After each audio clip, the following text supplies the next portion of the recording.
miss it. The calls for federal aid as patient beds fill up.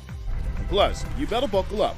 More delays are coming to I-81, the project you'll have to drive around, and the problems it's already bringing to an already hectic road. It's the season of giving, so you'll want to make sure your packages arrive on time. The 3 tips to get them delivered in time for Christmas. Good evening, and thanks for joining us for 10 News at 5. I'm Brittany McGraw. And I'm Duke Carter. John is off tonight. For some, it's the most wonderful time of the year, and for the United States Postal Service, it's definitely the busiest. 10 News anchor Alyssa Ray gives us a behind-the-scenes look inside the post office.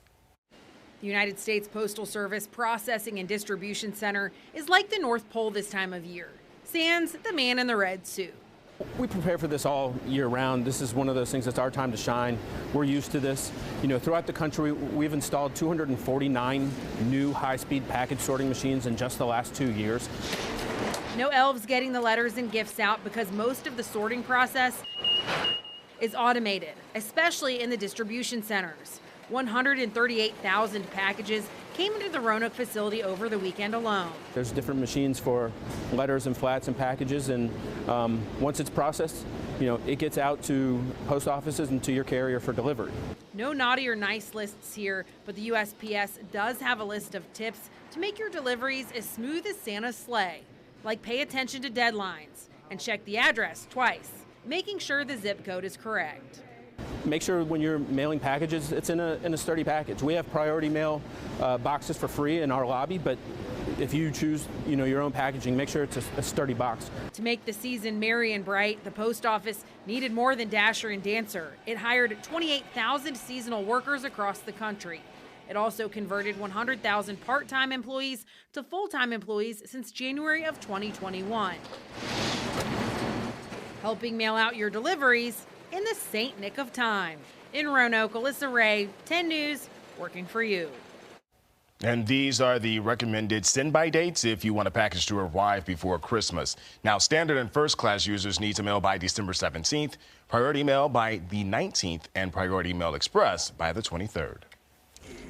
Well, we are tracking some rain for tomorrow morning. And Chief Meteorologist Jeff Hanowich joins us now. And Jeff, a cold and wet when we wake up tomorrow. I'm not feeling that. Give me some good news, my guy. Okay, well, 60s return Wednesday. See, okay. I like you. We like that. But there's still rain chances. Boo. Still like you, though. You're welcome. I want to show you what we're seeing right here, right now. And you'll notice that things are very quiet for us locally. Certainly more clouds around right now than what we had outside just 8 hours ago, but we're still dry. The vast majority of the rain in areas south of us, but what is south is going to move north. And we're going to have a better chance for some rain here later tonight into the day tomorrow. This evening, I think we're pretty dry. Can't rule out a rogue sprinkle or shower, but for the most part, we're just mainly cloudy and pretty chilly, with temperatures holding relatively steady in the lower 40s. All right, let's talk Tuesday. Tuesday's going to be a day where we're going to have the chance for some widely scattered showers off and on throughout the day. It is not a washout tomorrow, okay?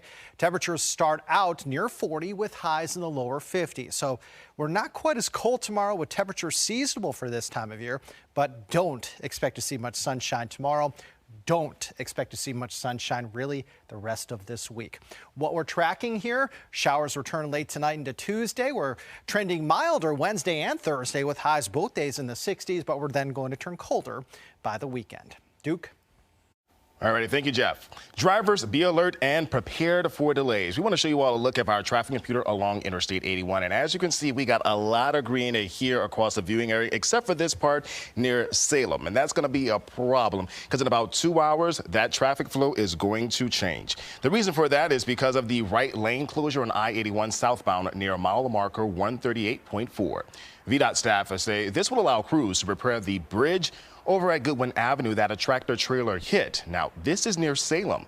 Officials say this happened earlier last month, and they say now, after the Thanksgiving holiday, contractors are moving forward to get this bridge fixed. Now, that's going to be dependent, though, on the weather. What's going to make delays worse, though, is crews are in the middle of the already established work zone for the widening project between exits 137 and 141. So drivers can expect delays from Botetourt County to Christiansburg. Please, folks, if you do pay attention to those message boards and consider alternate routes, it will save you some delays. Coming up at 6, we'll share reaction from drivers about the potential for major delays. Roanoke City leaders are reacting to the news of an arrest in the case of a 24-year-old woman's murder from 3 years ago. Police have charged Kylan Sana of Arlington, Virginia, with first-degree murder in the death of Solania Evans. Evans was shot and killed outside her Southeast Roanoke home back in July of 2019. Roanoke City Police Chief Sam Roman says his department is constantly working to solve cases like this, no matter how many years have gone by. Our detectives work nonstop. Our officers work nonstop to try to bring justice to the families of the victims. That work never ceases. It always continues. According to court records, Lansana has a hearing scheduled for January 3rd. Henry County Sheriff Lane Perry is speaking about the scene where a man is shot at passing cars on the highway. Perry says while it is an unfortunate ending, our officials are pleased no innocent person died. Now, this happened at the Greensboro Road exit off of US 220 just before 3 Friday afternoon. State police identified the man as 57-year-old Donald Hodges of Bassett. Now, Hodges has stopped and fired at 2 separate vehicles, hitting one of the drivers, and state police say that driver suffered non-life-threatening injuries. Investigators say a Henry County Sheriff's deputy responding to the scene shot and killed Hodges. While all of it's dangerous, but one person in particular, it literally could have been a life-ending instance. He received what was the worst of it. We've never had anything like this before. We also are to the point that we pray we never have anything like this again. The Virginia State Police is now handling the investigation related to the deputy-involved shooting. 44 states are currently dealing with high levels of respiratory illness, and according to the CDC, Virginia is experiencing some of the highest levels. Ivan Rodriguez is working for you to explain why, for many hospitals, it's like the COVID-19 pandemic never ended. It's a nightmare for thousands and thousands and thousands. As children suffer from a surge in respiratory illnesses across the nation and parents face hospitals pushed to the brink, Senate Majority Leader Chuck Schumer is calling on the federal government to step in and help. I've known people whose babies, only a few months old, are spending more than a week in the hospital because the babies are suffering from collapsed lungs and needed oxygen assistance to breathe. Their parents keep vigil next to the hospital bed. They don't go to sleep because they're worried their child will stop breathing and they'll miss it. In a letter obtained exclusively by CNN, the United States Health and Human Services Secretary tells governors around the country that the Biden administration stands ready to continue assisting you with resources, supplies, and personnel. HHS has the authority. We've given them that. Now, as pediatric hospital beds are in short supply, so are pain medicines like children's acetaminophen and ibuprofen. Johnson & Johnson saying in a statement they are experiencing high demand and are running production sites 24 hours a day, 7 days a week to maximize production capacity. Ivan Rodriguez, 10 News working for you. VMI will host a COVID booster clinic tomorrow from 3 until 6 in Marshall Hall. They'll be offering the Moderna booster as well as flu shots. To make sure you get a shot, make an appointment on VMI's COVID vaccine clinic website. The new Roanoke Sheetz on 460 near Planet Fitness held its grand opening earlier today. And of course, many people are excited about that. And after a lot of work, it only makes sense to celebrate the Sheetz way, right? So that means giving out raffle prizes to people early this morning, up to $2,500 in Sheetz gift cards. Oh, my goodness. People were lined up for that. I bet. The new location is about 3 miles away from the previous location on Williamson Road. That location closed in November, but after today's turnout, it is very clear that people like the new spot. I think that it's an easy one to get off and on and good lights, and you won't have to fight the traffic as much, and a very nice new store.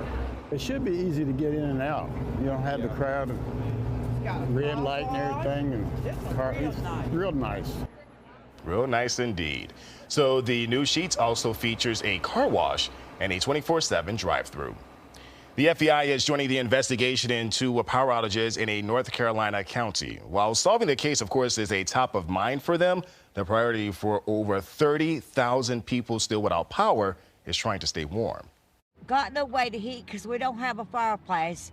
And then we don't have no gas grill or anything like that, so we're just stranded. And coming up tonight at 5:30, we're exploring how this intentional attack is doing more than just leaving people in the dark. Roanoke County's Christmas tree lighting is just the beginning of tonight's holiday fun.